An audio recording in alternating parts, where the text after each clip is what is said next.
Hi guys! Welcome to my channel, Wilma's Life. At sana po ay maipalo nyo ako. Wilma's Life FB page and my YouTube channel is Wilma's Life, the same. Yeah. Ngayon, mag-start ako mag-break 12:32. Lunch break. 30 minutes. Nako guys, pakita ko sa inyo ang aking ulam. Ayan. Paksiw na bangos. Boneless to.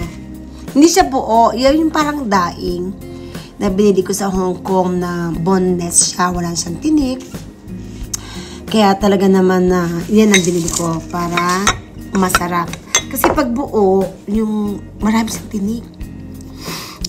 Alam mo naman tayo, di ba? Ayan, ang sarap, oh. Yan, lang. Yan. And with sili. Kasi masarap sa pagkain yung may sili na green at maraming luya. Tingnan nyo, guys, oh. Ang daing laman na sili, oh. Ayun, oh, hanggang dun. Yung sili, ang dami, oh. Di ba?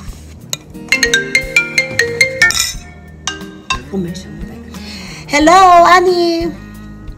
Yeah, tumawag ako kasi nga, di ba nga, binigyan ko ng additional hours si Nanay Presi. Ikaw na lang tumawag bukas. Ginawa ko siyang 8 hours tomorrow, 12 to 8:30. Kasi nga, di ba nga, si Geraldo wala tomorrow, ang binigay ko lang dun sa tao, konti yung oras. Ngayon, binigay ko kay Presi 1 oras. Ngayon, papasok ako ng Sunday para makatulong ako sa inyong patrolling sa CIBC. 2.5 lang ako.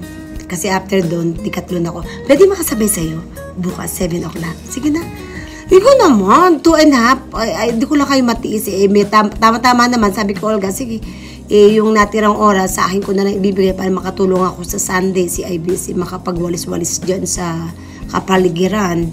At makapag-patrolling. Dahil si RC nga, hindi gano'n maglalakad yun. Dahil galing nga sa ano, di ba? Si Jaime, nabili na ako ng si Jaime. At saka si Nilo, nabili na ako na rin. Magpapatrolling sila sa lalaki.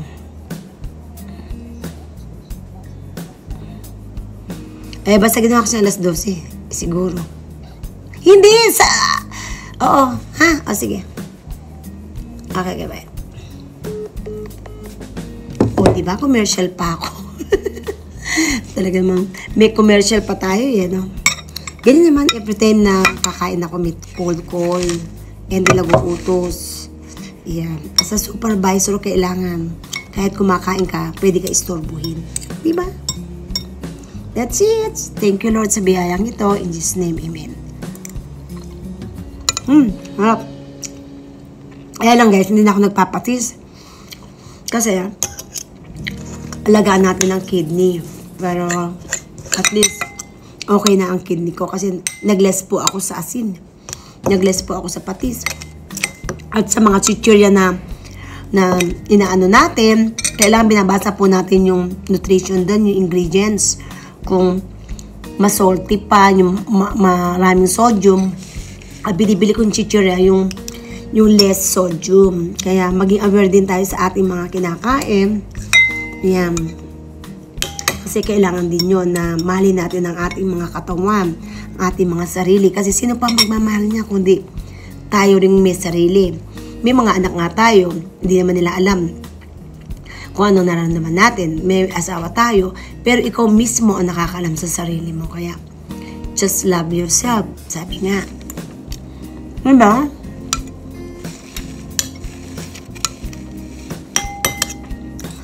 Mega love shoutout sa aking mga sisters, sa aking mga pamangkin, at sa aking mga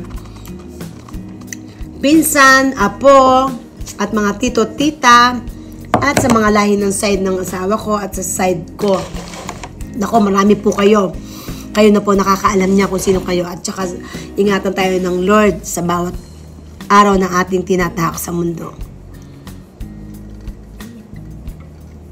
Mas ang mahalaga lang, makontento tayo sa ating mga buhay, kung ano ang mga nasa atin, maging masaya tayo.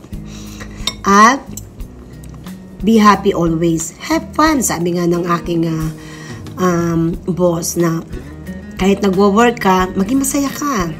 Kung ano yung sa bahay mo, kung naglilinis ka, maging happy ka. And always smile para lagi tayong maganda. Kasi pag masyadong serious, nakakatanda yun. Diba? Siyempre ayaw naman natin ng tumanda ng todo. Kaya always be happy lang. Diba? Ang sarap guys ng ulam ko. Grabe. Thank you sa nagluto sa aking mahal na asawa na si Roman Concepcion. Na talaga naman, guys, meron po siyang vlog. Panurin nyo po. Luis Vlog TV. Talaga naman, tuturuan niya kayong magluto. Kasi, may lahing Ilocano yon, taga Zambales. Nueva Vizcaya pala. Mega love shoutout sa mga tita niya. At sa aking, sa Pulo. Mega love shoutout kila Nanay Tinay. At sa kanyang mga anak. At sa kanyang mga apo. Mega love shoutout. Pagaling ka, mother. I miss my mother. Wala na akong mother. Kaya, guys, advice ko sa inyo, habang buhay ang mother nyo, ipadaman nyo ang pagmamahal, ang touch nyo, pakikipag-usap, i-hug nyo, sabihan ng I love you, and then, kahit nasa abroad kayo, huwag kayong mawalan ng time sa mother nyo. Lagi nyo tatawagan, kasi katulad yan, meron tayong media, may messenger tayo, madaling kontakin kahit iba ang ating oras dito, may time pa rin tayo na makipag-usap sa ating mga mahal sa buhay sa Pinas. Kahit may pamilya tayo, huwag kalimutan ang magulang, kasi magulang yan. At mga mahal natin yan, ang tatay at nanay, at mga tito-tita. Bigyan natin ng time, kasi minsan lang ang buhay. Hindi 2 beses ang buhay. Once lang. Pag namatay ka na, wala na. Kung saan ka di destinasyon, dun ka lang. Kung sa langit ka o sa impyerno. Just, hindi ka na pwede bumalik sa lupa.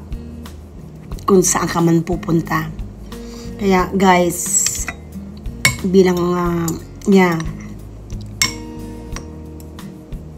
sister at mga kapatid, magkaroon tayo ng time sa magulang. Talaga naman, yung mga pangarap natin sa magulang natin, ibigay natin. Kasi ang magulang, masaya na sila yung binibigyan sila ng pay attention. Kung hindi ka makapagbigay sa financial, pagmamahal ang ibigay mo. Pagkikare, kahit bilang sa telepono o sa messenger, kahit saan pa man sa kaparaanan, ipadama mo. Kung wala kang kayang ibigay na pera, just love. Yeah. Mahalin ng iba, mas more mahalin ang kapamilya. Kasi pamilya mo yan. Pag nagka-problema ka, pamilya pa rin ang tutulong. May ibang tao tutulong, pero bihira yon. Pero ang pamilya, kahit magkaaway-away kayo, magkatampu-tampuhan, pamilya pa rin kayo. Kaya maging solid ang bawat isa sa pamilya. Kasi iba, pamilya. Mahalin ang mga kadugo. Kasi dugo mo yan. Iisa ang dugo nyo. At mahalin din ang mga kapatid sa iba. Pero mahirap gawin, pero masarap gawin dahil yun ang dapat. Mahalin ang bawat isa. Wala nang tampu-tampu. Hindi na uso yun.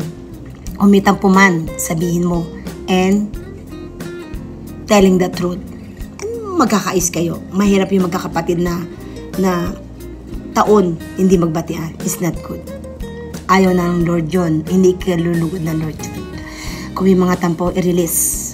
Kasi masarap mabuhay sa mundo nang walang katampuhan, walang kagalit, even sa kapatid, sa kamag-anak, sa lahat, sa friends, at sa co-worker. Kasi masarap mabuhay sa mundo na wala kang dala-dala. God is good all the time. Yan ang totoo. Kaya, nafe-feel yan.